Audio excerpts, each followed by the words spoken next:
us at the NTA. NTA, you can't beat the rich.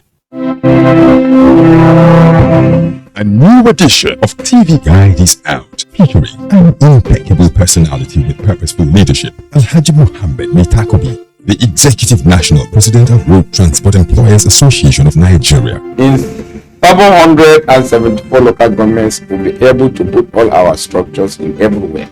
I'll be able to bring the retail members together, reconcile them to come and work for the progress of the association. Welcome to a world of fun and excitement as we also present an assemblage of professionals in the media space, some compelling NTA programs, current trends in the fashion world, ICT, sports, entertainment, and lots more. Get a copy at the vendor near you or any NTA station nationwide. TV Guide, your indispensable companion.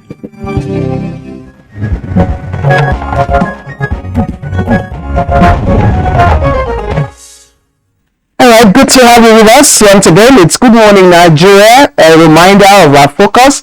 We'll be looking at security issues, but specifically as it affects the Nigeria police and its operations. But let's talk business now. CBN's cashless policy is to boost financial inclusion and also enhance the country's payment system, so says Comfort Amadu in this report.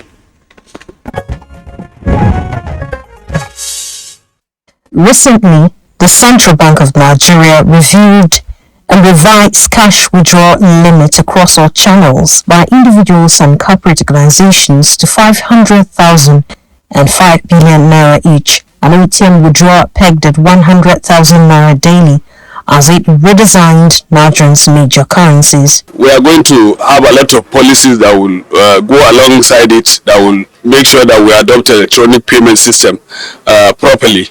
The belief is that the latest in the series of reviews on the central bank's cashless policy is that it will not slow down trade but promote financial inclusion. As a matter of fact, it's a great opportunity for central bank to look at, strengthening the naira. Maybe we should be looking at, 400 in the near term, and they will also have to do something about the ubiquity of what they call the so-called black market or parallel market, whereby people can change money easily on the streets and everywhere and anywhere. It's not done in any country, and Nigeria must also conform with that global best practice. In the capital market, one day's trading session closed on a positive note. All share index appreciated by 0.92% at 51,693.08 basis point, as against 0.70% recorded previously.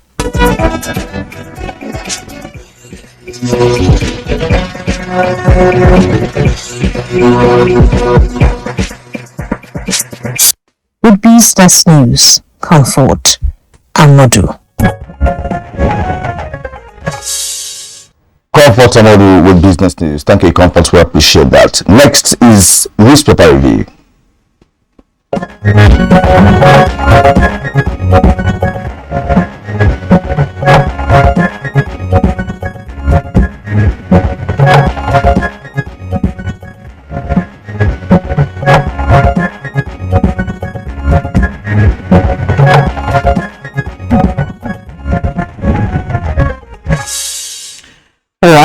Time for newspaper reviewer. Before I introduce him, I almost forgot to compliment my colleague here, Kieran, who is looking rather dap this morning in his, of course, ox-colored safari suit. All right, Kieran, I'm sure that the camera will catch you in due course. But let's welcome Chukwudi Okolie Ubaja. Permit me to call him Chooks the boy. Ox-colored what? I am beginning to feel threatened by him. I will talk to my tailor. Hello, lady and gentlemen. I didn't mean to do that. I am happy to be here. As oppressive as his sartorial outlook is, I just stand solid. May I welcome you formally to the program? Thank you, my dear. That's not to say you're not going to do something. We have to that's not to say you're not going to do something. When the time comes. Let's go. All right, together with it. Yeah, okay. Okay, so let me begin with New Telegraph. I have two papers. Quickly, it's a splash of so many stories on the front page, but the headline, INEC raises fresh alarm over threat to polls. Details of that 2, 5, 29 and 30. But it comes with the riders. Quickly, once insecurity may lead to constitutional crisis, debunks news of fresh release of candidates finalist. Another rider, court okays suit seeking to compel INEC to audit voters register. Another rider, Bauchi Abia residents lament slow PVC distribution and collection. Another rider there, Nigerians will not accept repeat of June 12 IPAC. Now that's the lead story. And the lead story also on the Leadership newspaper, it has rising insecurity, 2023 elections may be cancelled or postponed. INEC warns. Leadership newspaper, the lead story, 2023 elections may be cancelled or postponed. INEC warns. So now the story is on page 4. Details: if insecurity is not monitored and dealt with decisively, it could ultimately culminate in the cancellation and or postponement of elections. Again, you can read the story. It's on page 4. But back to the New Telegraph paper, there are quite a number of stories. Okay, Edo train attack, 6 more victims rescued. That's on the right column there. Security agencies intensify search for others. Police nab 2 more suspects. Now, terrorism, 19 months after U.S. lawmaker demands Kano release. Court okays or your deputy governor's impeachment. How COVID-19 delayed made in Nigeria helicopter and a bus. And just at the bottom of the paper, insurgency, Buhari alleges deliberate attempts to destabilize Nigeria. Details of that on page 4. Urges citizens not to compromise security. Commends armed forces, police for their sacrifices. Urges Adamawa voters to trust Tinubu and Shetima. And now 2023 presidential campaign is also trading at the bottom of the paper. And okay, I think that's the main stories on New Telegraph. Let me quickly take Leadership again. Other stories trending, I'm sure they are almost the same story. Kidnappers of Edo train passengers demand 620 million naira ransom. That's on the left column. And of course, just atop the nameplate, FCTA reintroduces pack and pay policy in Abuja. FCTA reintroduces pack and pay policy in Abuja. PNB converses votes for Tinubu Binani in Adamawa. And I think that's Kieran. Alright, now let's turn to the Blue Points newspaper before we bring in Chikodi. From top to bottom, Blue Point newspaper. Binani's victory as Adamawa governor will open doors for women, according to Buhari. 3 riders urges electorate to queue behind APC candidate. Fintere Lamido riled president on support to state. Buhari has laid foundation for my victory. That's Tinubu there. The story is captured on page 6 of Blue Point. Now the lead story. INEC's fresh alarm on 2023 polls. Insecurity may force cancellation, postponement if riders as follows. Task security personnel to forestall threats. IPAC slams forces working against INEC chair. Says commission emboldened by modern technology. We must develop strong confidence in our country. But it says it's on page 5 of the Blue Point. Alright, on the left hand side of the newspaper, equity market opens week positive gains, 256 billion naira. Well, it's on page 22. I wouldn't mind buying fuel at 300 per litre after office. That's according to the Press Saver. Minister of State for Petroleum. It explains rise in kerosene price for Record Refinery to resume operations in March. It's on page 23. Alright, now Airtel Nigeria spends $316 million on 4G and 5G spectrum. Okay. Now below the photo story there, ordinary query: Monarch must respect authority, not play God. Abuja leaders is on page 7 for details of the story. Now at the bottom of the Blue Punch newspaper, Edo magistrate ex-lawmaker kidnapped, 6 twin attack victims rescued. Kano, we settled for Gaona as my successor, according to Gandija, is on page 15 of Blue Point. Election tribunal won't be compromised. That's Appeal Court President assures. It's on page 15 as well. Naira resumes year-on-year week on back of sliding foreign reserves. It's on page 23. Now, Sunny, that's the kicker. Federal government to float 3 industrial parks, votes 3.2 billion for first phase. Details on page 5. Yeah, Chukudi, what is trending for you? Of course, we have insecurity. Yes. Insecurity, an election. I don't know whether any other thing should trend for me this morning, looking at the headline on INEC's worry. You know, in journalism, we say when it bleeds, it leads. When it bleeds, it leads. That means catastrophe, calamity usually attract headlines better than good news. That's it. Okay, no news is good news. So the reason I say this is today I'm going to talk about our attendance in the newsroom. We're going to look at the things that were said, at this occasion where the alarm was raised. I think that I mentioned this when I was talking with Kingsley the other day. The cup sometimes has to be half full of water for a journalist than being half empty. Each of them is correct. It is half there, it's either half full or half empty. What we are doing here is the case of a man biting a dog. It is half empty for us there.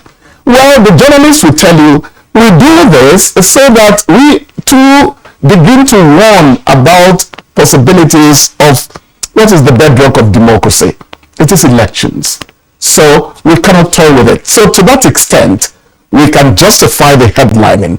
Otherwise, I'll tell you that on the same occasion, that's where it was the validation of election security training resources, where the person standing in for the INEC chairman warned about possible postponement or even outright cancellation, But what we're saying here is that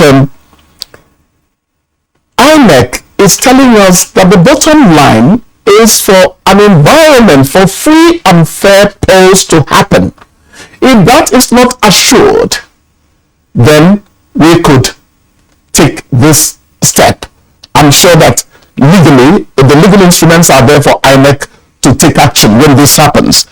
But they too said at the occasion that they are not going to let that happen.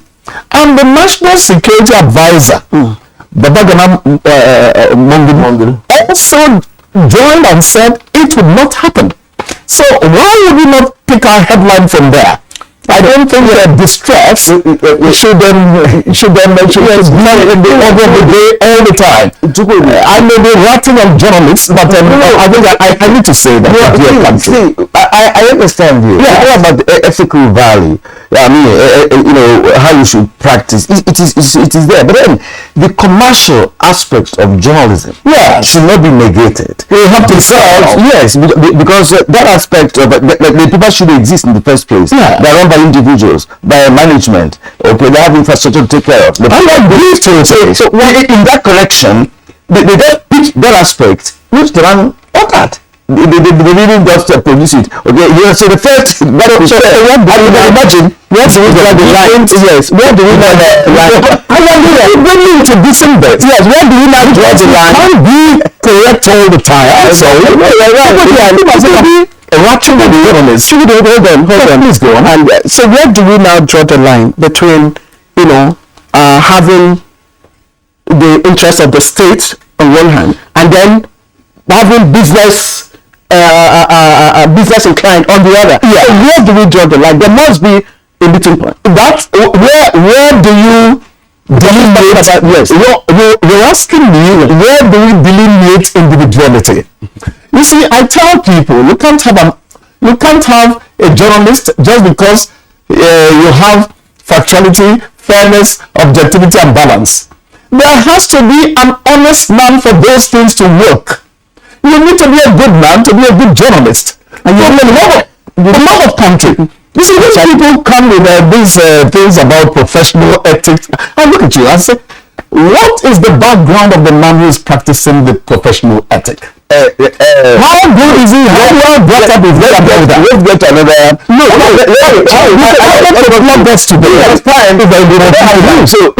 Let's Let us read out the proper thing. This paper, that's leadership. No. He said the nation's electoral body, and of course INEC chairman was represented. He said the INEC hensman stressed that security personnel in particular and non-election officials in general must be security conscious and alert to unusual activities in the environment. That's a Bible. Exactly. The National Security Advisor, General Mohammed Babagana Mungunu, also assured the nation that conducive environment will be provided for successful conduct of the 2023 general election. So why don't we have not that's exactly. You see, that's what I'm talking about. Journalists are not enlightened. I'm not telling you enlightened the movement anyway. I'm sorry. It's in order.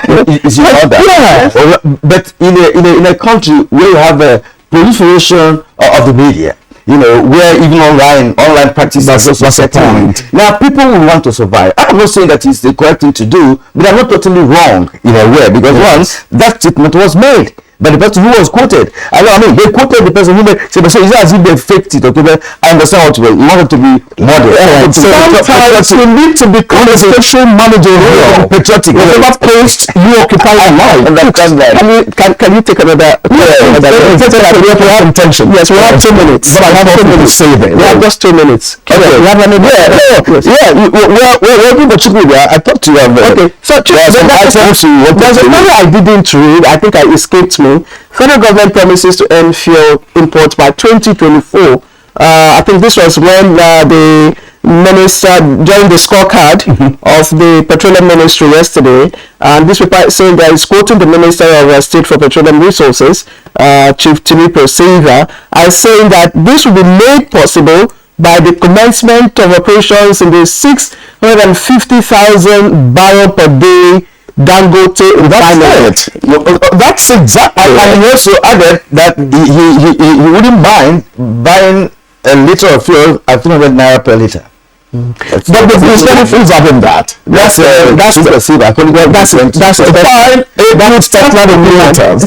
part of what happens is you test the waters, see how the populace is, so that you can set your price psychologically before we do the real thing. But the Dangote rescue is inevitable. The bottom line for us, what's going to matter at the end of the day is how much would fuel cell, PMS particularly, that's the petroleum and spirit, how much would it go for when the Dangote refinery, which is the pride of Africa, eventually comes on stream? Nigerians don't mind as long as the product is available. Look at electricity supply. I can say that honestly, I've enjoyed. I thought it was happening only in the hamlet. No. So we must give the available. Kudos. As long as the product is available, that's a state of mind. Now, but clearly, I'm sorry, we have lost a minute. No, the story for me this morning. On what you have said, you understand? Nigerians cannot say, you cannot tell me that Nigerians will be happy to buy 300 naira per liter, because right now in the southeast of Nigeria it's 300 naira per liter. Right now, people control price in the southeast. Let me tell you, if that amount circulates in the whole nation, 300 naira per liter, of course, what's going to happen in transportation? What's going to happen in foodstuff? The all will rise. The all will rise, and that's what I'm saying. Now, that refinery you mentioned, that refinery, people have forgotten that refinery was not set up for Nigeria particularly. Because the man has a focus on the international market. All right, I believe you. That's a original plan. You could give you some percentage, but he started the international market, so it does not rely on that as a rescue totally. You know, and all that. Okay, but we will not end without me applauding the flag off of the campaign of the only woman, that's Binani, who is, who will contesting the position of governor for Adamawa State, and the flag of yesterday was quite. You have to support our. No, we have to support our women. On that note, we call it on this edition of Newspaper Review. Well, thank you, Chukwudi, for being here this morning. I hope I wasn't contentious this morning. No. I thought I should betray journalists a bit. All right, let's take a break now. When we come back, we'll first focus our attention on issues concerning security during elections, with particular interest on the programs and activities of the police. Stay with us. Nigeria, African beauty on the Gulf of Guinea, blessed with natural landmarks and wildlife reserves. Nigeria, largest economy in Africa. Nigeria, famous accomplishment in entertainment and sports. Nigeria, resourced with globally respected human capital. Our uniqueness lies in our tenacity, our acumen, a testament of success.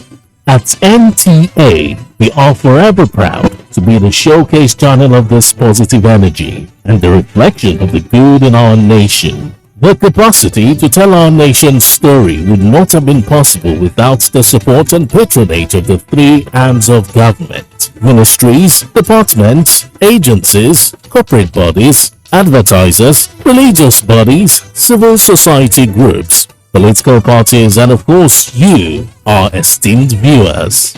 As we wish you a prosperous new year, let's get set to make 2023 even greater together.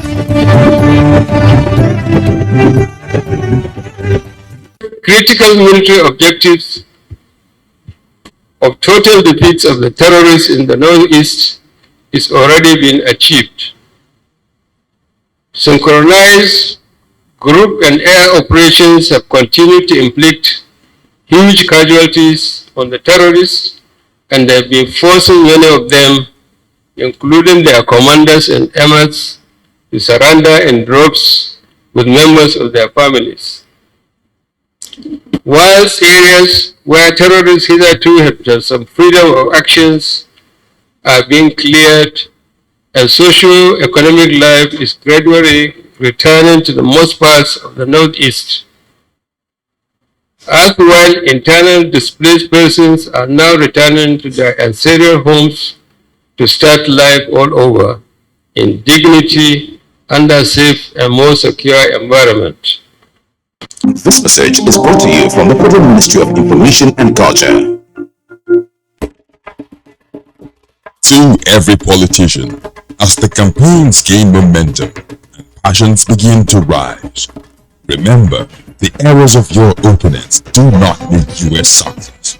Do not run down your opponent and inflame passions to violence between and among your supporters.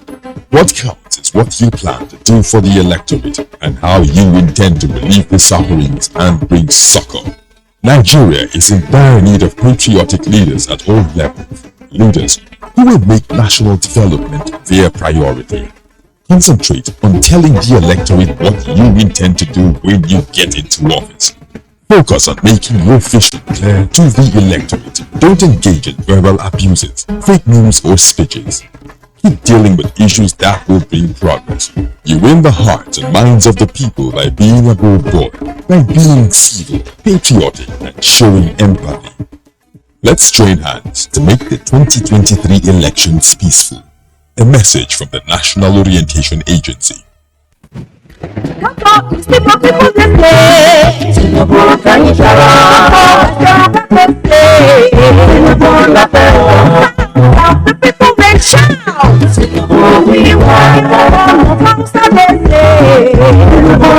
All our country people, they talk with one voice. Them say, Asiwaju Bola Tinubu dem want as president of Nigeria for this president election. Asiwaju Bola Tinubu na the man wey we all know and see all the good work in dey do for the country, especially when in the governor of Lagos State. Now him God use turn Lagos to the best state for Nigeria. Today, many people all over Nigeria they like to go Lagos, go settle down for business and better life. Because of the good work wey Bola Tinubu do, people of Nigeria, as Asiwaju do for Lagos, now so him ready to do am for the whole country. Vote Asiwaju Bola Tinubu for president of Nigeria. Vote Kashim Shettima as vice president. Vote APC, the party wey get broom.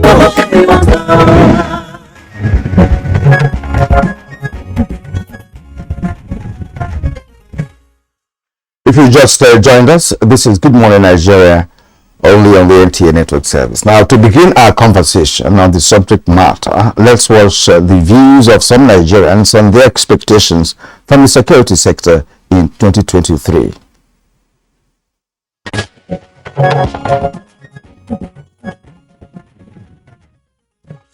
Part of the missing link, I think, is the constructive engagement beyond the security agencies of other stakeholders. Who are those? Look at the population of this country, 65% of it are youth. To what extent are we employing them? Not necessarily in terms of job opportunity, but using them as part of security architecture. To what extent are we engaging them? Then one other critical component is our traditional rulers. To what extent, or leaders, to what extent are we involving them in these issues? And set a narrative for the future where citizenship is seen as synonymous with protecting the common good. Nigeria, secured Nigeria, a peaceful Nigeria, a Nigeria that is progressive, a Nigeria that looks after the interests of everybody in Nigeria, a Nigeria that, a harm to one is a harm to all. So in that case, when you attack, an attack is going on in Zamfara, people in Plateau or in Imo State should start thinking that, should be showing empathy with people in Zamfara and say, look, this is an attack on all. Not that what is happening in Imo, then people in Lagos are saying that's an Igbo problem. I am not a proponent of Nigerian Army doing such employment differently, Nigerian Air Force doing such employment differently, Navy doing differently, police differently, because we are filtering away the resources. And in fact, even when we do those resources, we operate in silos. We do not share how far I have gone. The whole of the US Armed Forces, with multi-billion naira budget, they only have one agency that does military research agency. That one agency. For a country that's at peace, try and spend from 0.5% to 1% of your budget every year on your security. Because security, like I said, is a knife which you must keep sharp.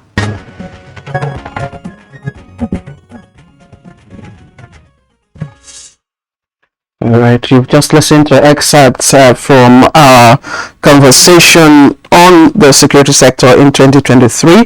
That was the previous edition. Today we have joining us in the studio to continue our discussion on that same topic, but this time with focus on the Nigerian Police Force. We have Dr. Abila Joshak, and he's retired Deputy Inspector General of Police. He was also in charge of operations.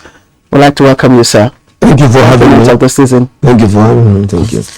All right. Also here in the studio with us is Mohammed Mustafa, and he's retired Assistant Inspector General of Police. He also joins us live here in the studio. Thank you very much, sir, for joining us. Thank you. Good morning. All right, and I have the pleasure to introduce Lawrence Alobi, retired Commissioner of Police and lawyer. So good morning and welcome. It's good to see you once again. A pleasure, Kirian. Yes. Honestly, I want to start with you because I remember back in the days, in Enugu when you are a PRO of our police, you handled the tough times, during that period, elections and other security, issues, in the southeast of Nigeria then, before you came to Abuja and became the Commissioner of Police. All right, sir. Now, with that background, and the exposure we've had, let's look at the 2023 general elections and, of course, the security situation generally in the country. Let's have your view on what should be the strategies to be put in place by the police, considering the current situation in the country in terms of security. And again, with elections coming, there could be new criminal activities that will go with the election. So let's hear from you, sir. Yeah, thank you very much, Kirian. Section 14B of the Constitution provides that security and welfare of the citizen is the prime purpose of government. And then, in that case, again, each government must establish institutions that ensure that security is granted. Law and order is a critical aspect of governance. Nations are built on law and order. And if there's no law and order, then of course the government they can't be sure of anything else. That security is very, very important. There's a nexus between security, development, security, and peace. When there's no peace, of course, people can go about a waffle business without intimidation. So, looking at the present situation, it's very disturbing actually that the security situation in the country is becoming very challenging. And the most challenging to security agencies, particularly the police, which is the primary agency in internal security. But unfortunately, the government itself has negated the police to a very, very the police level, that the police only playing the second fiddle in terms of internal security. Like election is coming out, it's supposed to be the elite agency in terms of election security management. But now the other sectors like the military, the civil defense, other security agencies are supposed to support the police, like supportive agencies. Like in the third one is a problem in terms of internal security. The police are giving primary concern of the government should be how to build the capacity of the police officers, the police as an institution. Because if we don't build capacity, they don't expect them to perform. And when Mr. President addressed the senior officers in Owerri, he enjoined them to ensure that the neutrality of the security agency is being upheld in elections. Then neutrality, how do you acquire that? How you become neutral in terms of when you have the ability capacity to have professionalism in terms of your job, not just being based on what you think. Based on lay down process and procedures. So today, an election had three phases. The pre-election, which is now the present situation we have now, this is a pre-election period, election day, and post-election. It has its own characteristics in terms of violence and so forth. But right now, the most important thing is that the problem is that in this country, our politicians are not patriotic. They don't concern how to grab power and use power to amass wealth and provide the people, not concerned about development. They're not patriotic. So the government should be concerned about how do we build the capacity of the police force, because police is an agency. When you cannot utilize democracy by making the military to now become carrying out police functions, you don't utilize policing. It has been established in police science that the type of government in the country determines the style of policing. That's why we begin the colonial policing, which is repressive, and within the military we have militarized policing, which is also repressive. Now in democracy. But democracy now, police officers should imbibe democratic principle of democratic policing, which is anchored on principle of democracy. So the government itself have an important role to play. But I'm sure that the police are trained, and untrained policeman security personnel is a threat to society and to the institution. So the police should be the capacity of police officers. They must give them that capacity that it requires them to perform to the best interest of the country. And the one people are frustrated, most people are frustrated because they don't now, if you put a problem like the election is coming, they are deployed to areas they don't even know. You go to from morning till night, they have no food to eat. They become vulnerable to being manipulated by politicians. You come, oh, officer, take this. Officer will be in that case will be prone to be being used, being manipulated. Okay, so the government should ensure that the Nigerian police force is well equipped, well funded, and officers are well motivated. Alongside with other policies. Thank you. We will look at the roadmap for repositioning the Nigeria police, and also the role, as you have enumerated, the specific role that they should or could play, especially in the forthcoming, election, in February. But let's lay the foundation, because if you don't know, where we were and evaluate, the process, we probably would not be able to diagnose, accurately. So I'm going to begin my own question with the former, DIG, Joshak.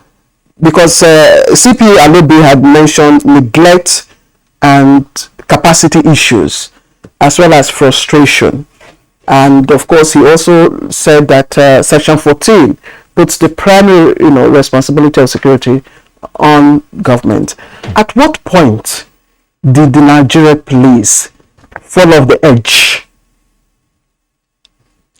The Nigerian police cannot be said to have abdicated their responsibility, but that the Nigerian police require some input, some actions by the government to reposition them very well. We've seen the Nigerian police, and there are very, very fine gentlemen out there. A lot of them know exactly what to do. I'm saying that because I've seen them at work, and I also was responsible for deployment. You know why I asked this question? Sorry to interject, because I want us to properly dissect. I remember growing up, in the 80s. You will see a policeman, stop the vehicle for school children, to even cross. I remember in Lagos, you were very happy when you saw a policeman, in his uniform and all that. But today it's quite different. When you see a policeman now, you tend to run away. I mean, you're scared of your life. You don't know what will happen, the next moment. So at what point did that problem, or maybe I should ask, what really is the problem of the Nigerian police today? Well, I agree with you that in some instances, the Nigerian police are held to account for some of their actions, because some of them, of course, have been keyed out, and some of them have not realized that their primary assignment is to ensure that the safety of the people and their properties is one thing that has made them under this assignment. And so members of the public also should be able also to look at the police as that organization that protect and also care for their safety and their properties. But we miss that when the Nigerian police possibly discover that the society also are not getting fixed up with them. In other words, some of the men have had to misuse their power and then pounce on members of the public, and maybe lack of orientation and so many other things. That has resulted in creating a division between the Nigerian police that is supposed to have been seen as that organization that is responsible for protection of the citizen.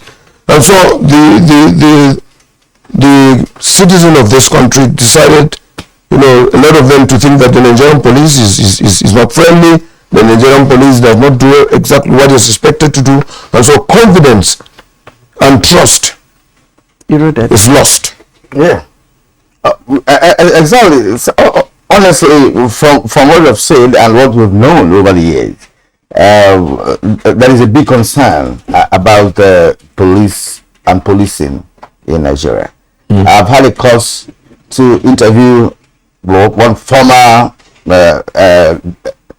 Inspector General of Police, IGP, on one occasion to say that the police at the headquarters are well kitted with every other requirements, gadgets, And when you go to the streets or to operationals, to postings of the police, you see some tattered men there. Some are not wearing even shoes and carrying AK-47 under the sun, looking haggard and looking angry in the first place. That is why oftentimes people give them money. Some people think it's bribe. Bribe is when you commit an offense and they want to bribe your way out of it.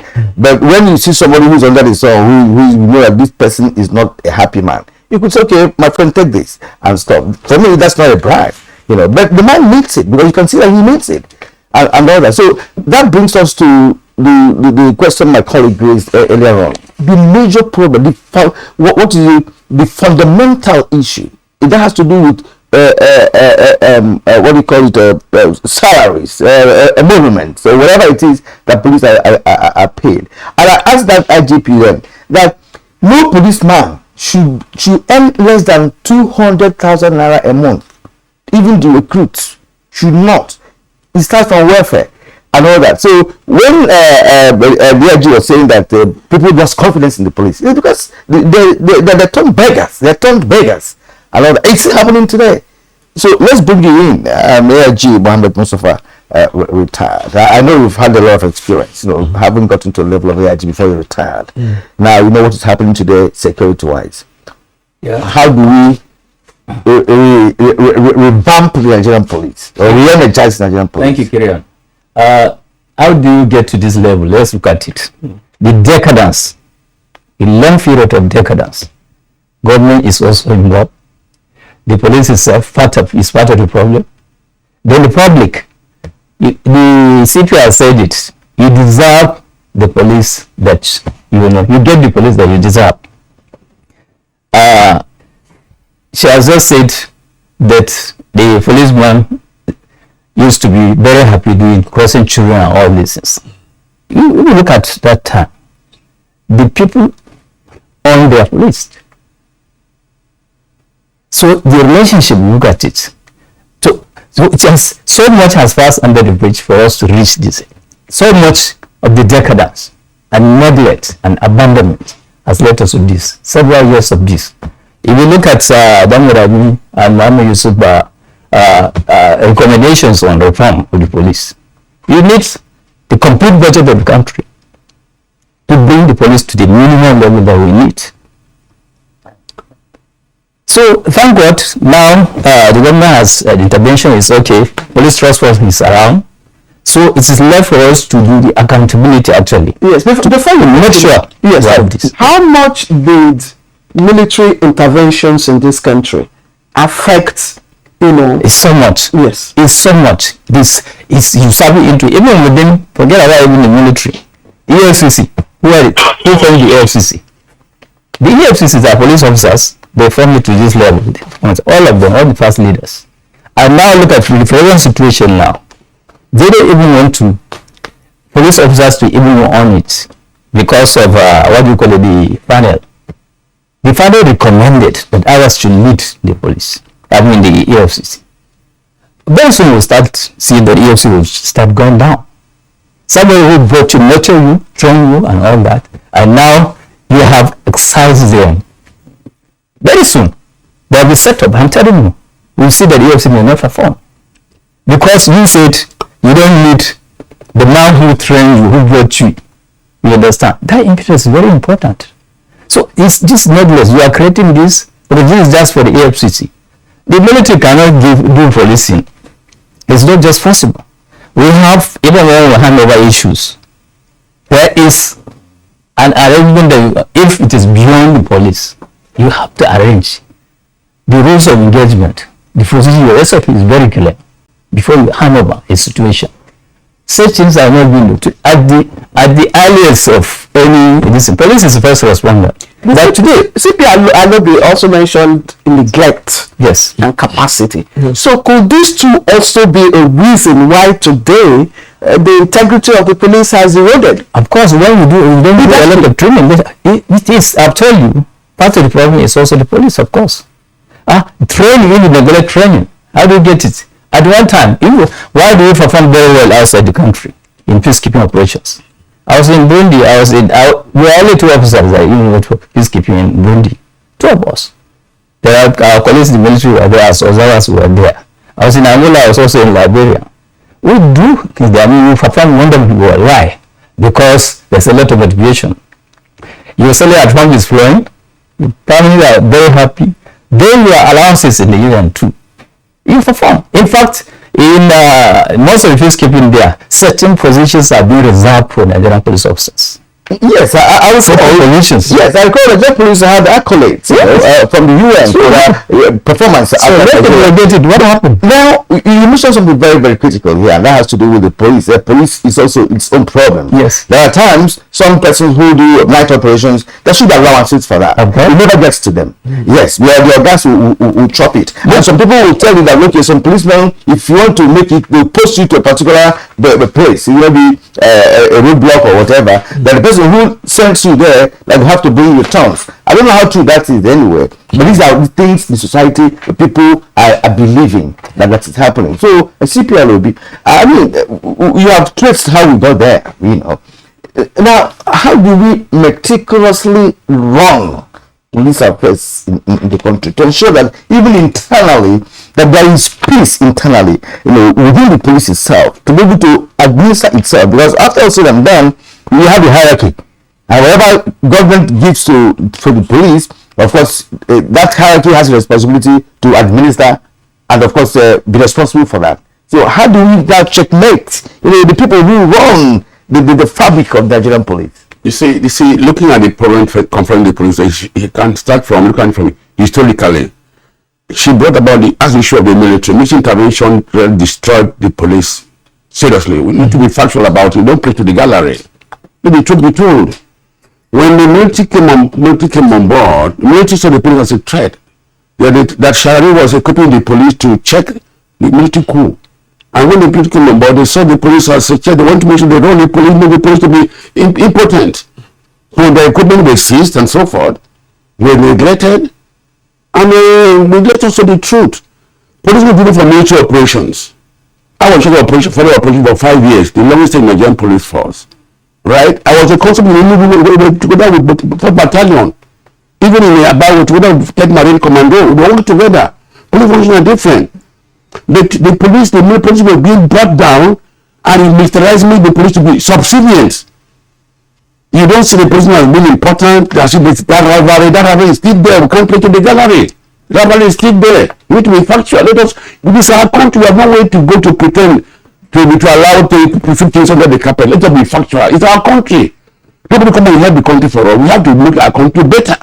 Let's face the fact. The police is the key agency. But the government has made the police to look irrelevant.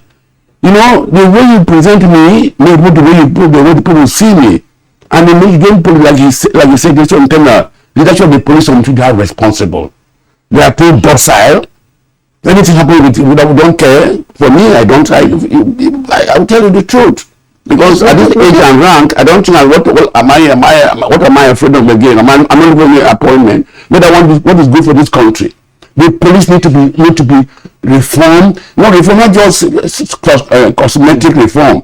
It's holistic reform in terms of training, in terms of equipment, in terms of motivation. They are barracks. Sorry, I am not cutting you short, but just to about the Police Service Commission. What's your opinion should be the rule? And because Police Service Commission having issue with the IGP and all of that, they're in court, and stuff like that. So what is that? That is very embarrassing. Why should the Police Service Commission be there to oversight the function of the police in terms of promotion, in terms of discipline, and that discipline has a procedure in terms of our FI, for administrative instruction, and disciplinary procedure. The police have to take the process. Officer is giving a query, or if the junior officer is the first administrator on the room, and if it's an officer is being queried, the panel of disciplinary committee is made, and then recommended to the Police Commission for implementation. Promotion also being recommended because the chairman of the Police Commission and the officer of the Police Commission cannot know who is the officer who is effective on ground. They have to recommend, the Police Service Commission. They now implement, and also they sit together and do things together. The issue of where they now discuss between Police Service Commission and the IG or the police management team is very embarrassing for me because they have the same goal, they have the same purpose to motivate and train and make up of the police force and to give the nation maybe have the police force that this country deserves. But it is something that they start struggling, going to court and so what are they competing? I know synergy. Competing should be synergy, should be collaboration. Synergy and collaboration is a very critical issue, not just in the police force, but it cuts across all sectors. CP, maybe I'm still staying with you before we come back to Dr. Habila Joshak. You talked about the impact of military intervention, military regimes on the efficiency of the police. But for how many years have we returned to civil rule? It's even worse. The integrity of the Nigerian police is worse even under the civilian rule. Would you, if you look around your surroundings, would you be proud to be called a policeman if you look at what is happening today? Even if I die and come 10 times, I'll be a police officer. Because even the Bible says, better are the peacemakers, which shall be called children of God. Policing is service-oriented. Even to render service, purpose of life is to render service. We are in this room, we are enjoying free oxygen. This oxygen is giving us free sunshine, free rain, free life, free world. But to render service. But the military, actually, like I said, the military intervention will destroy the police. Our values, our cultures, our professionalism was eroded. And you see, the people the government made the people to believe that police is impotent. Police are not performance. Like his kid said, I was a peer in Anambra State, and I know what we did. If I believe Mr. Okaro was anchoring my program in NTA then. You see, they made people believe that they made people to understand the police is doing very well there to serve them. And so 24 the Constitution provide that prime minister of the citizens have a critical role to play in maintaining law and order. The people that say the citizens in this country helping the police. Again, Nigerian citizens always believe our rights. Remember thinking about his obligations and duty as a citizen. As a citizen, what are you supposed to do? What are you supposed to assist? Like the election is coming now. What are you to do as citizens? We have a role to citizens have a role to play. You should vote buying, vote buying, and so forth. Maybe their conscience, sell their rights, their rights. Stipends, maybe 10,000, 125,000, and they end the position come there, unscrupulous position come there, and destroy the country. So the police, both internal problem and external problem. Internal problem that's what the force has to be dynamic. That you got to see that these problems are addressed holistically, and the government has to be sincere. The government is not sincere to the police. It's not to be the police at all. For me, the Nigerians the police they need to apologize to the police, but they have neglected the police force, and that's the consequence. It comes from what they are solving today. If you don't have a good police force, there's no way can internal security. Like I said, nations are based on law and order, and law and order is anchored in the police function. Yes, okay. Well, Nigeria is also a nation known to be under-policed. Yet we have a number of policemen who are drafted, if you like, to secure VIPs, and you see one VIP with about 7 policemen. Well, I'm not saying that they should not have such security arrangement, but when one person, like a minister for instance, have to 6, 7 or 8 of them, I was wondering what is their responsibility? He's just one man. 7 of them, you just count them deliberately to know how many of these men are following this particular man, and I'll count how many VIPs that we have in this country. Not just those in government, but also even outside government who are well to do in terms of having big pocket and stuff. You see them having permanently posted policemen on them, both at home in the village, at his home in township, and his office. One man. Now, what does he also tell us about policing in Nigeria? Because each time an IGP is appointed, the first statements we make is that we will withdraw all those policemen that are serving VIPs. After that, within 2 weeks, nothing will happen until date. So what does that tell us? And again, being on the police, what should be done? Retired DIG, Dr. Habila Joshak. No, it's not the police that it's not the Nigerian Police Authority that decide as to how many number of officers and men to be deployed.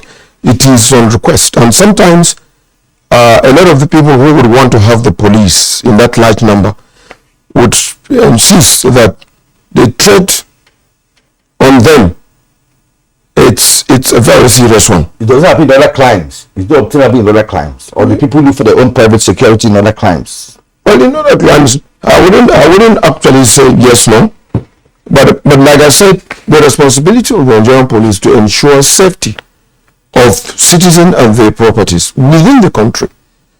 And sometimes when these very important persons that have responsibility, of course, sometimes doing some assignment that the government have allocated to them, come around and say, without this kind of personality around them, they won't be able to perform.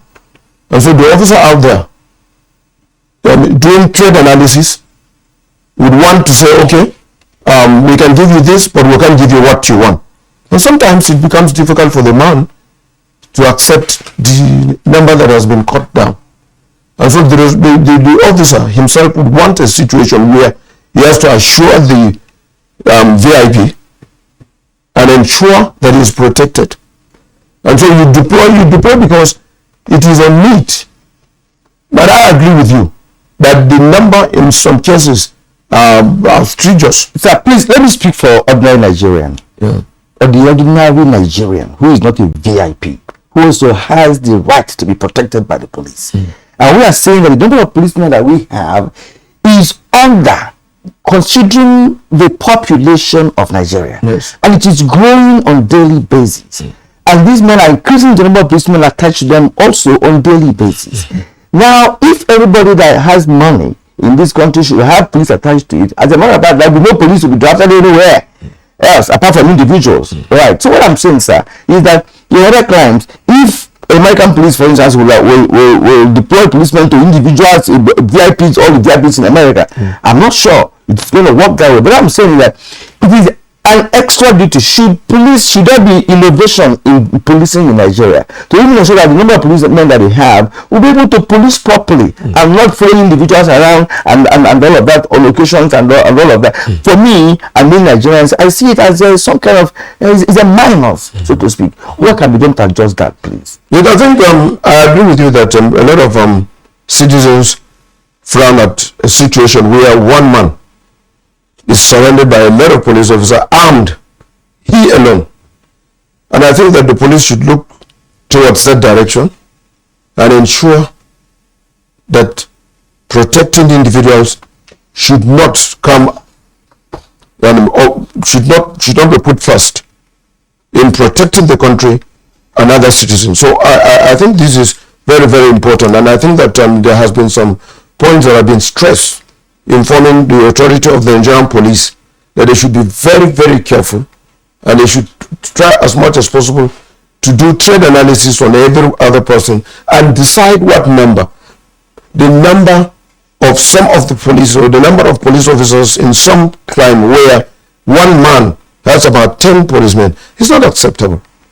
And therefore there must be the need for the authority and the hierarchy of the Nigerian police to look at that. And some of them lose their lives. Some of them lose their lives. Let me bring in AIG Mustafa here. AIG Mustafa. So we are now talking about the strength of the Nigeria police. And of course, the ability to police effectively, and bring law and order. The UN projects one police person, one policeman to 100,000 to 400. Yes. We don't even at the moment. We don't even know the strength of the police because during the course of a research which I conducted, I tried to get the population of the police. I couldn't. Not exact. We don't know the strength of our policemen. I don't know if it is for security reasons that they sometimes don't want to divulge the strength of the police. We also know that this administration also directed the recruitment of additional police force. So what is your idea of the strength, of the adequate strength of Nigeria police that will provide effective policing? Actually, even the UN requirements actually can be implemented. It's all about, we have already said it. Why should the Police Service Commission and the police force leadership fighting? We have already lost like two sets of trainees because of the infight. Why should they be? And why should they be allowed to do that? The president should intervene. He's the chairman of the police council. Other presidents are also there. This is something that's directly affecting us. So it's we have just decided to. I don't know whether it's a cost. Actually, so you take the recruitment of more additional policemen. Exactly. There's no need for that. There is. What I'm trying to say, there is a lot of wastages, and we refuse to address this. A lot of wastage. Policemen have been tried to dismiss. Very many have been killed. In the NSAS, how many policemen do we lose? Every day we lose policemen. We know that the wastages are not being replaced. This is one. Two, we are also not moving. We have our own training policy. We're supposed to have every year chunk out, train and bring out certain number of policemen. This is not being achieved. All this is boils down to the decadence that we are talking about. So what I'm trying is, and then the politicians, so we are talking about politicians carry a lot of this. This regime, where it comes, I know the president removed like 300 policemen in the Bila when this regime started. There are too many. These are the kind of leadership that we need. Because there has no requirement for them to be in that Bila. They are fortunate, they are deployed. So the politicians, police always do a lot of policies. Even the special protection in the SPU is meant for these politicians because you need to pay and then have the policemen. But most of them abandon this one, go and take the PMM personnel, the policemen by force to bring them because they don't have to pay and all that. The police force created the SPU because of these services. Because it was very, very difficult. They insist by all means because the political leadership will not resist having this number of policemen. So these SPOs were specifically created for the purposes of these. So they are paid escorts. Yes, but in most cases you see them neglecting this, and then they will go for the PMF because you don't want to pay, or because they are the political leaders. They want to have as much as so. Even the state government houses don't need this. But how does this now affect the provision of effective security? Because of course, yes, because most times we see that the police react to when incidents attacks have been carried out, when incidents occur. Look at what happened at the Kamikini train station. Yes. I mean, it appeared that the train station was brazenly naked, no form of security provided. Exactly. And then we are reacting. We are now going to look for the victims and rescue. So why is it that the police is always reactive and not proactive? It's not very reactive. The whole policy, we know this one, it was a national problem, the Kaduna attack. Why didn't you address the issue of attack on railways? Why is this happening now at Benin? It's because we are not holistic in our approach. Okay, that has affected us. So it should be overhaul. The CCTV must work. The railway police, we have a dedicated police to the railway. So equip them, give them the technology and all this, and the railway police can cater for this without bringing any other policeman. It's supposed to address it. So we didn't approach. There was no good approach. The Kaduna incident should have been an eye opener for us to address this. We went to sleep. Yeah. You see, you see, these things let up factors are responsible for this problem. One, unnecessary political control of the police. Exactly. Police ought to be insulated from unnecessary political control. And then again, look at the police council. How often do they ever need to address police problems? They don't. They maybe once in a year. How? They want to appoint the IG. The police problem should be discussed. This is the primary objective. Section 14 of the Constitution. But the police council may be meeting once a year, and then these problems are suffering. Look at the police strength is grossly inadequate. Nigerians about 2 million Nigerian population. We are less than 400,000 police officers in this country. Then again, you see, the citizens themselves don't support. They don't feel that the police need to be supported. The police themselves, we need to do recruitment at least 10. The government are going to serve it. A person who have put that 10,000 every year. But how many years now, because of the crisis between the police service commission and the police, we've not been having recruitment. Like you said, there is wastage in terms of retirement, in terms of death. Right now, policemen are being killed in government in the south, in the northeast, fighting side by side with the military. But they don't want to talk about police fighting in the middle.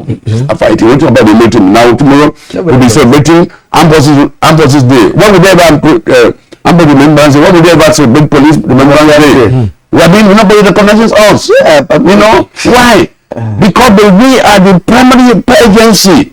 But because we like I said, our leaders are too docile. I have to say it. We don't. You see, you have to stand for what is right for you. You have to accept this is what I need to work with. The one with the government just frustrate the police, not give them funds, not give them training. The welfare is zero. You are the poorest paid in the police in Africa. I want you to address, because you know, even your countenance, you know, I'm sure your countenance, you know, speaks for the noble policemen out. Of course, I want to for the police. I want you to, you know, itemize those things that make you and the extension the Nigeria police unhappy. You see, one, for instance, like I talked about, total neglect in terms of training, in terms of logistics. Today, policing and security is technologically driven. We have no technology. We don't have any drones. Even our air unit is grounded. Our medical department is grounded. Some police stations don't have police vehicles. And now we talk about incidents happening. They respond to the situation. The time response that you give to the situation, it helps a lot. When the police don't have vehicles, when we're young officers, we have filling stations where you can go and fuel. Police vehicle, when you travel, you must fuel point to point. It doesn't exist. Our workshops are grounded. So we are totally neglect of the Nigerian police force. That's why the country is suffering what it's suffering. And if we really want this country to be secured, we need to develop a police that will be a part of the nation. And the citizens should also see that they love the police. The police is there for you. Police is your friend. If you have a problem now, will you go and call a kidnapper or call an armed robber? You call the police. But if you need police, you despise the police. Police are limited from the public, because what I talked about earlier, policing is something about the people. And the police should know that. When I was CPF, I told my people, I said, as you want your fathers and mothers to be policing in your village, that's how you police people in Abuja, where I'm the CP. Because that fear of God, the human touch, you are there to serve the people. You need to make people feel that you have built confidence and trust. But now some of them are brutalizing citizens. They don't care. Corruption is also there, which of course that one is a national problem, national malady. Now you know the whole country, all institutions are there's corruption everywhere. And even nepotic attitude. Hold on for a while. You see, what you have said has already painted a scenario where we are in now presently. And you mentioned the military interregnums, in the past that tend to have brought down the police integrity and police capacity and capability and what have you. But again, that's over 40 years ago there. But I recall during the Shagari administration when we had the Metesine uprising. It was the military police that dealt with it. The military was not called, the army was not called. And like you said, there's no police members there and all of that. I can feel you. Right. But what we're talking about now is the present day policing is totally different from what we had yesteryears. Based on, we have more electronic gadgets, we now have more strategic plans, better than what we used to have before, based on the way the world has evolved so far. Now, you have considered the fact that, look, Nigeria is under policed. Sure. And meanwhile, some individuals are having a chunk of them following them up and down, and they're being killed here and there, because the noisy politicians get them on convoy and get them exposed, and that's what we've experienced so far. Now, I want to ask Dr. Joshak on what he thinks with respect to equipping the police, even the number that we have, in terms of equipping the police with the modern gadgets that they can work with. And again, really, I don't know how to put it, rejuvenating, police operations in terms of mechanics, artisanal technology that we used to have. We used to have police workshops where you maintain your vehicles. This time is no longer there. It's no longer there. So how can this be reinforced? Yeah, that also is the responsibility of the government. I think that, like CP maybe pointed out, there are a lot of things, there are a lot of gaps, a lot of issues that are glaringly put out there in the public domain. But the ability, the zeal of the government and those responsible for looking at what should be done is not done. And so you find a situation where you could have a lot of willing police officers, but the ability to perform is not there. The capacity is not there because they are not being provided with the necessity. And like I said, the foreign mission department also used to be under the operation, which is me. And a lot of them that have gone out there come in with a lot of certificates of commendation and what have you. They do excellently well, which means that we can do that here. But like I said, it's very, very difficult having the police out there and making them to perform. They also have their own issues.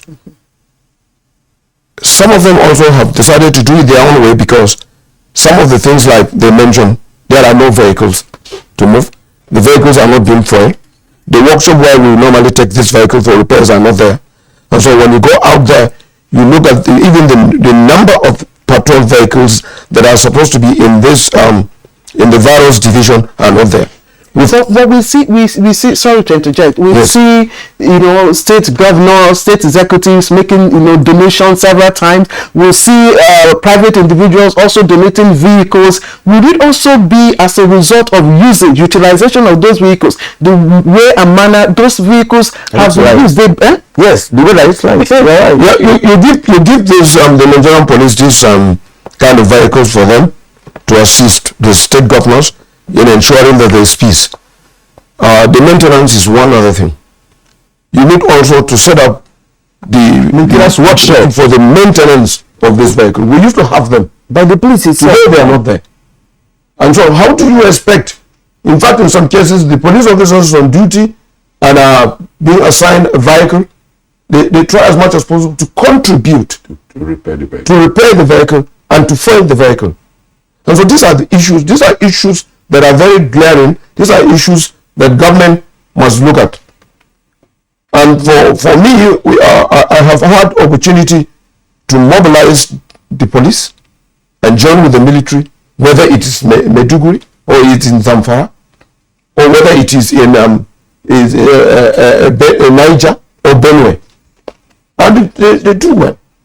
But the truth about the whole thing is, if the government is ready to reposition the Nigerian police, a lot of us are ready to, of course, tell them what the story are and what should be done. We have very willing officers out there, very gallant, ready to protect the citizen. Okay, we will come back to that. So when we of course start to wind our conversation, because that's the key roadmap to how to reposition the Nigerian police force. But I also, before I bring in AIG Mustafa, I would like to comment and to say indeed we have very high moral police officers, men and women. We've seen quite a number of them. Quite a number of the force, spokespersons have been of high moral standard. Yes. We've also seen a lot of, you, especially CP Alubi, and whenever we call upon you here to come to make some clarifications, you will always. But would it also be that the leadership of the police, apart from former IGP Arase, we've not had any IGP on this Good Morning Nigeria? They hardly respond to invitations. Would it also be that the alienation of the people via the actions of the few, as you would say, rotten eggs within the force, that is also causing this separation?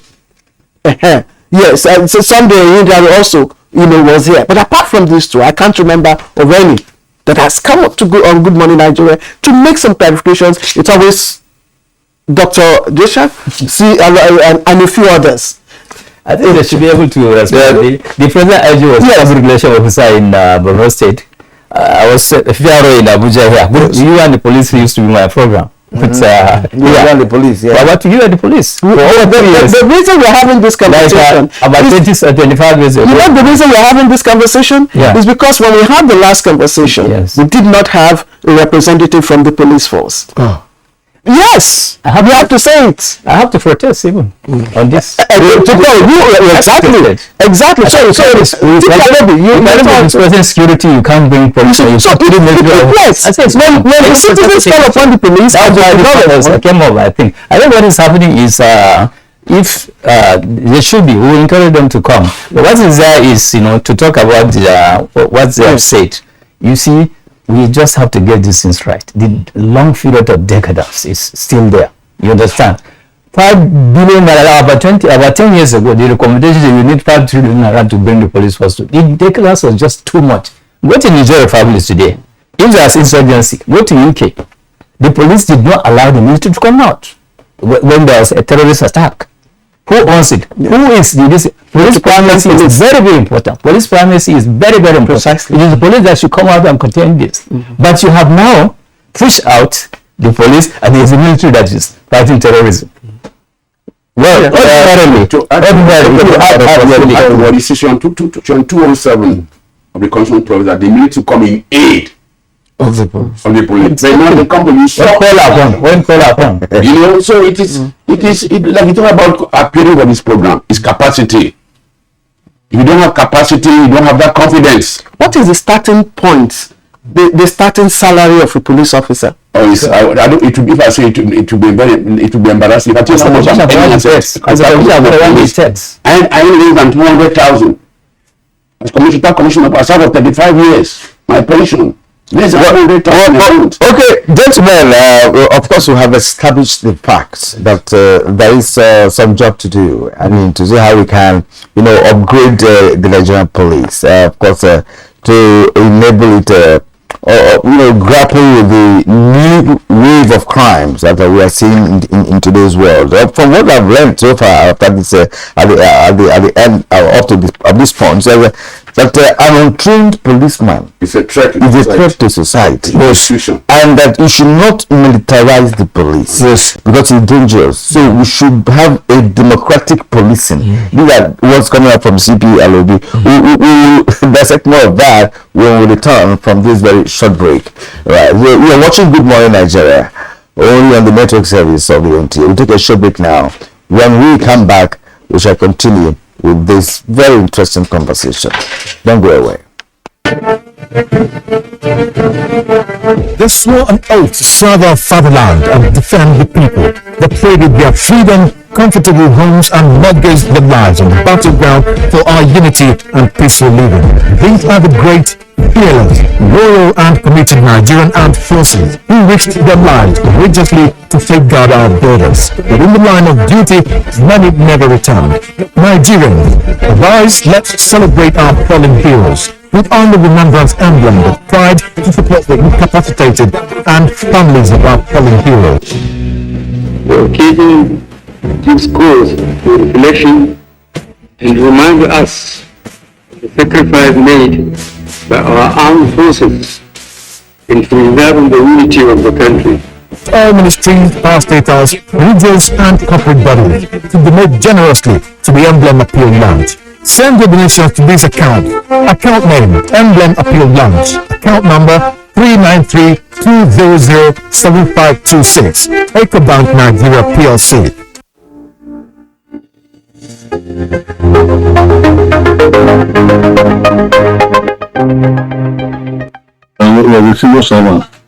I'm a teacher by profession. I trained as a nurse. I could not even remember some of them, but by their approach, greeting and respect. I make beads. I liquid soap. I have stopped buying liquid soap from the market. I make it, and I teach these young ones how to do that. And when I do, it is not for any fee. In most cases, I serve as consultants. Many people come to me inquiring how to go about doing the farming. I normally direct them on what to do. Right now, I'm not into any paid job, as I said, but I'm happy doing what I do. Senior citizens over the years have shown that they are still capable of working. They have shown that retirement is only but a social construct, not a limitation. Senior citizens until the end carry around a wealth of knowledge that we can tap into. They have walked these journeys we now walk today. They have amassed all of these experiences so they can stand holding the torch so we do not stumble in the dark. Our senior citizens are national assets packed full with inestimable value. They should not be condemned to a life of obscurity, but one where they serve to illuminate our path. Promoting senior citizens for intergenerational workforce.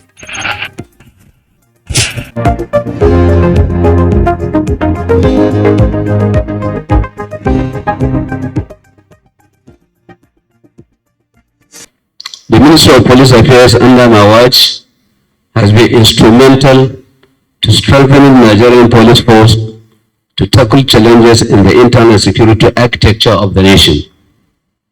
To effectively achieve its mandate to protect lives and property within Nigeria, the Nigerian police have deployed operational intelligence and the ICT-based apparatus to tackle and stem the tide of crime and criminality.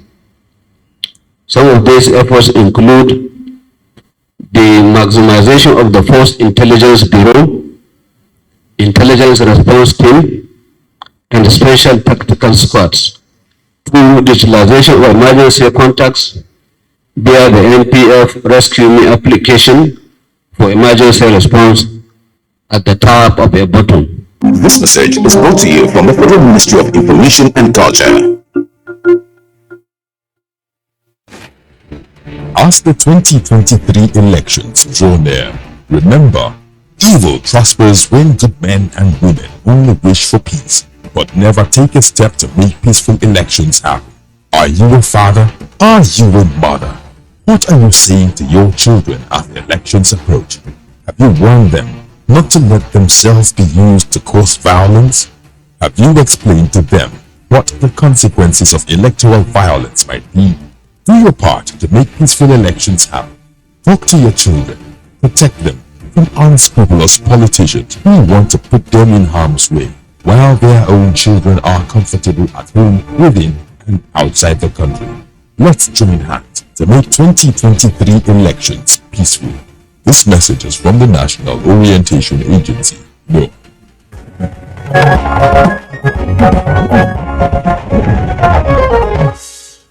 Welcome back to Good Morning Nigeria, and we are looking at the security situation in, of course, the country, and how the police can, of course, be repositioned to be more effective. And we have, of course, the Dr. Habila Joshak, retired Deputy Inspector General of Police, in charge of operations. We have Assistant Inspector General of Police, Mohammed Mustafa, also here with us, and former Commissioner of Police and a lawyer, Lawrence Alubi, all, of course, giving us their perspectives. And before we went on break, CP Alubi, you were trying to give us a picture of the welfare condition of the Nigerian police that you really want to, be improved upon. Yeah, thank you very much. I'm very, very passionate about Nigerian police force. Without police, no society can survive. Like I said, nations are burned on law and order. You see, if you look at what was and what is and what ought to be, from that perspective, I'm a sociologist and also a lawyer. And when I look at society, what was the police before now? Even the British that brought the Nigerian police force, we were the mother force. All other forces just came out from the police force. Definitely. But now the police that is supposed to be the mother is now become like this, like I said earlier, second fiddle. One, recruitment process.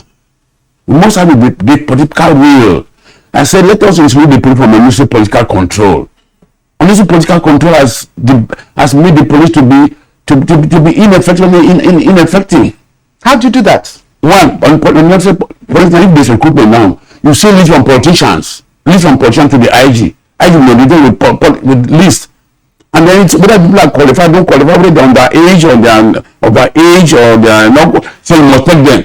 And so they want to enforce the IG. And then again, even in terms of posting, after the commissioner and governor will say, I don't want to CP because the CP is upright, all we do is bidding.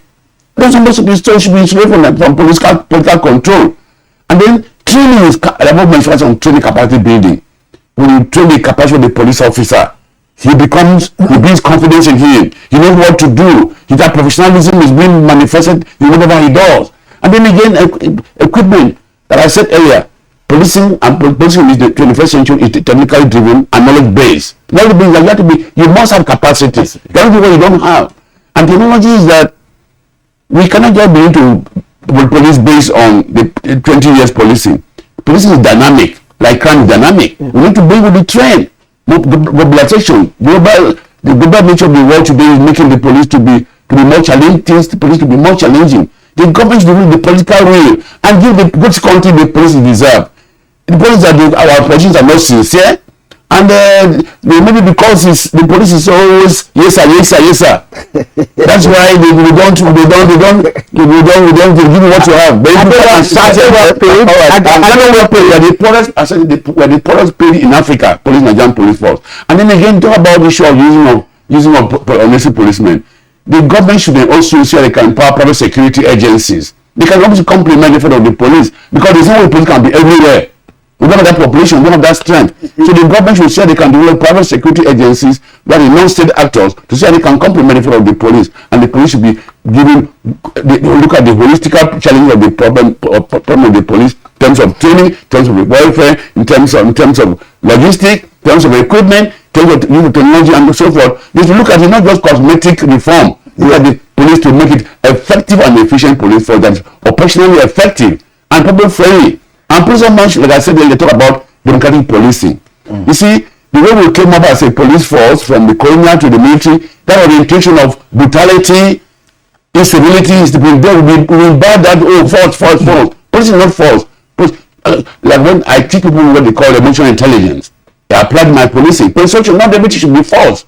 I've not used gun to quell a riot or tear gas, persuasion. When I was in Abuja, the University of Abuja, they blocked the whole highway. I went there myself, spoke with them. I used to be student active when I was in University of Nsukka. And you see, you talk to the people, let them understand. When people understand, people should know that this is our police. We need to develop our police for our own good.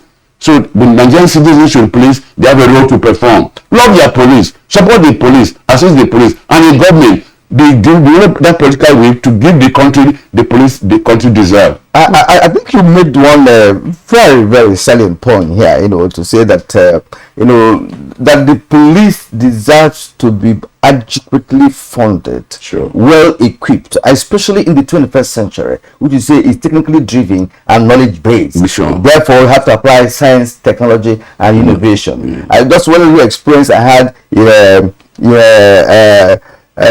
in the capital of Israel, where I spent 1 week. I didn't see any police person, and I was asking questions to say, look, why is this so? I've not seen any policeman. But on that particular day, something happened. There was a little explosion. It was a bulb explosion along the street, of Tel Aviv, just opposite the Sheraton Hotel in Tel Aviv. Within 2 minutes, more than 25 policemen arrived from different directions.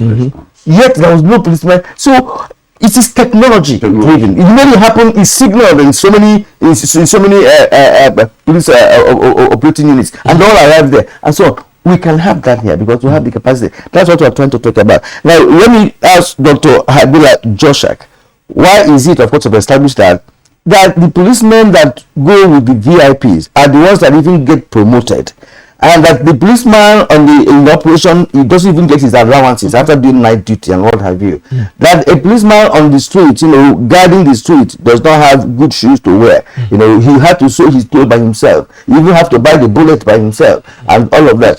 So what is that supposed to mean? You are in charge of operations when you were on. We're just going around the same thing. CP and Obi have said that there's a need for the government to look at what is happening in the Nigerian police, zeroing on each rank and person, and know exactly what they would do to be able to, enhance a lot of the things that the police require. The salary, we've talked about the recruitment and all of this. I would rather say, I think that I don't know what is wrong, but I do believe that we've missed it now because the police, when deployed, there are no equipments. People have been asking, why didn't we send police to that train station in Edo that was attacked even before the train would arrive? Police don't just get up and then say, okay, there's a train station out there. We have railway police. And these railway police are commanded by very senior officers. I believe maybe commissioner of police and above. Were they giving special training for policing railway? Yes. But do we have it in Nigeria? We have. And we expect that those who put that facility will collaborate with the Nigerian police and say, hey, look at something out here. There was nobody, maybe draw the attention of the Nigerian police. What should be the responsibility of the Nigerian Railway Corporation in this respect? Yes. The Nigerian Railway Corporation is supposed to alert the Nigerian police, the DPO out there. And that's why we've been calling for what we call the police station and the police post. This police station and the police post are found in the rural areas with some police officers. If these people will not be able to guarantee safety of the whole people there, they will be able to observe what is happening. When people are preparing to come to commit crime, they will walk out and the police will see. All these kidnapping in the rural areas, if we have police post and police station, they are right out there in the interior with police officers. They will be able to know. Let me ask you, yes, in line with this thought, a lot of people have been calling for state police, not community policing, state police. And during the colonial period, the police formation was also, mainstreamed along this line, local governments, which they call native authority and something for ease of administration. Whatever the colonial masters did anyway was for their ease of administration and convenience. So it was convenient for them, to mainstream the police in that formation. Now people are saying, okay, why don't we also do state policing? But CP Alobi is saying, do not allow politics, to creep into the police force. Exactly. So I don't know, how do we reconcile both clamor for state police and the politicizing the police force? Well, I've carefully studied the argument of the various governors in this country, and a lot of them would want to have what we call the state police. There were documents that were being done, and that I was one of those who would take the officers to the villa, to the vice president of this country, to brief him and to also tell him. But there are a lot of kind of state police in this country. I won't jump into recommending that the state police should be established, because the state police being established by the governors and the apparatus, it means that the governor will have the responsibility of control, the command, and all of that.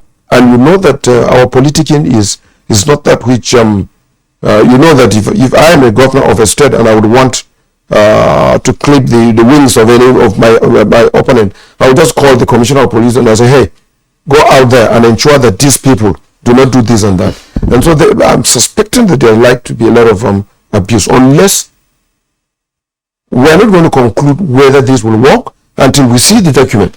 Okay, sir, because we're managing time now. When we I was actually going to bring you in there. And again, in addition, why did community policing fail? And then what is your take on state policing? You see, state policing, Nigerians today, we don't think Nigeria, we think self. Think of our ethnic group. We are so fragmented in this country now. And God knows to be served as emperors.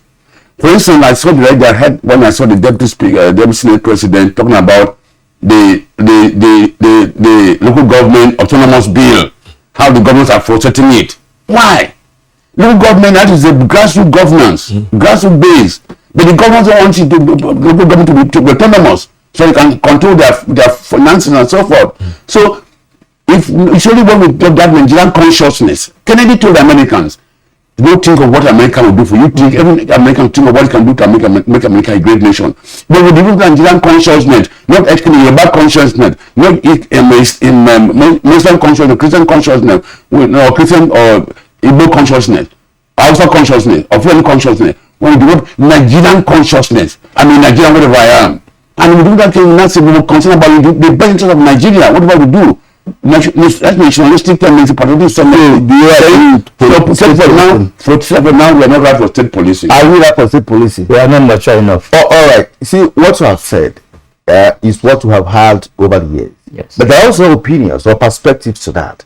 Because one, if you are afraid of the fact that it's going to be abused, you may never start it. And if you don't start it, you will not understand it. You will not improve on it. So now security in Nigeria is becoming a problem. And to secure Nigeria from the center is also becoming a problem. Because because in today's world, there are varieties of criminality. As a matter of fact, the criminal tendency of human beings in Nigeria and all over the world has increased by 100% because of use of cell phone, social media and other gadgets that people can use. And if you know the kind of gadgets that operate today that people can buy and use and drop and get to do something you didn't want to do, you'll be amazed at that. So some persons also, a former military president of this country has said that we should do that. He said that over 10 years ago. Assuming we did that 10 years ago, by now we have stabilized. If you're a governor and you want to use your police, after 8 years you get out of power. Somebody takes over. And we can still deal with you. I mean, if you think that you're going to be a governor forever. So that's the point. But if you don't start it like in America, as true as it is, they have state police over the years and they have developed over time. What we are saying, or some of us who may believe in that, is that if we don't start to require, and then look at security everywhere, local government security, local government administration. Well, if we have state police, of course, state police will also be in the local government areas. And so we have ungoverned space in the country. How do we govern the ungoverned space? Yeah, some states cannot be paid salaries. Policing is capital intensive. The security is capital intensive. Some states cannot be paid the salaries of their staff, even But they are going for it. because they don't have the funds. So some of them are just they just fed by the government, but that is wait for allocation and stuff. They are not creative. They're not creative. Has a routine vote that they give to the governors in this country, which we are told that security vote is not even constitutional, but because they don't retire the money and they don't even state how they utilize the money. So where they have to people, so why can't they deploy that money to the police? Accountability is not there because it is when the government that controls it. It is when you make the. I think if I can comment, yeah. The community policing is addressing some of these issues. Is it working in community policing? Let's make it work actually. You understand? If we make it work, actually, it will address some of these issues. And most of the governors who are clamoring for state police, if you look at it, it's for their selfish reasons. Mostly. Yeah, not all of them. Not all of them. We have just few minutes, and I'd like you to address this issue just before we go, because this year is a very critical year in the history of Nigeria. Yes.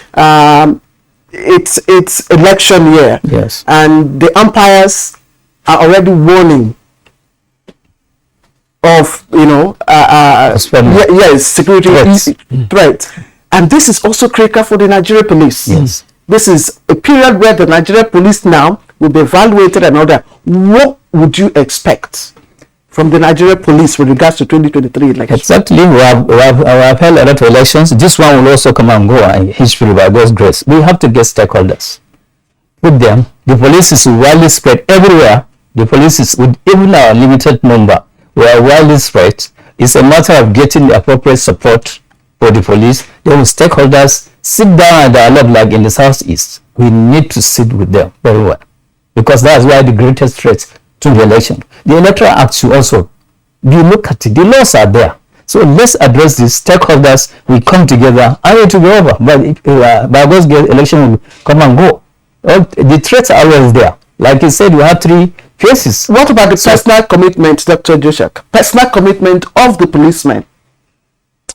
I'll just be frank with you that the policemen are very, very ready. A lot of the police officers are very dedicated and are very, very, very, very willing to do that which is right. I told you, it is the neglect, it is the inability to provide the necessity. And so I see a situation where this election is going to have a lot of challenges, and unless we're able to reposition the security very well, particularly the Nigerian police, I've seen a situation where local government A brought in some essential materials and is bombed and the local government B will also take those same materials to that isolated INEC office and keep them. I know that we used to have the opportunity of keeping our materials that we think are exposed to attack or destruction in Central Bank and other places.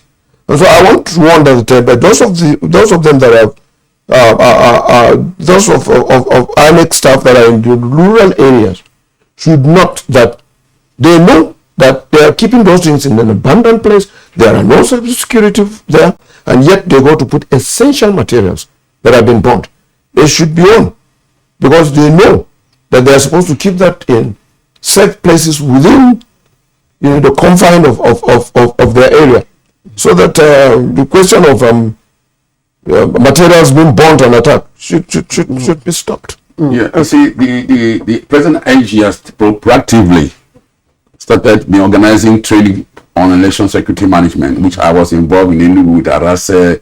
I think police are already conscious of the fact. Police, this is not the first election police is going to supervise or provide security. We've been having elections since the history of Nigeria as a nation, and the police are already there. And the police also, there's that collaboration and synergy between all that security agents. They're all involved in this election security, not just police alone. Although I would suggest that the police and other community should come up together as one family with unified action based on synergy, cooperation, and collaboration. CP Lawrence Alobi, I can remember what you did in your days. I will just pray that those days will come back again with Nigerian police. And thank you, sir, for being here this morning on Good Morning Nigeria. I would also like to appreciate Dr. Habila Joshak, retired Deputy Inspector General of Police.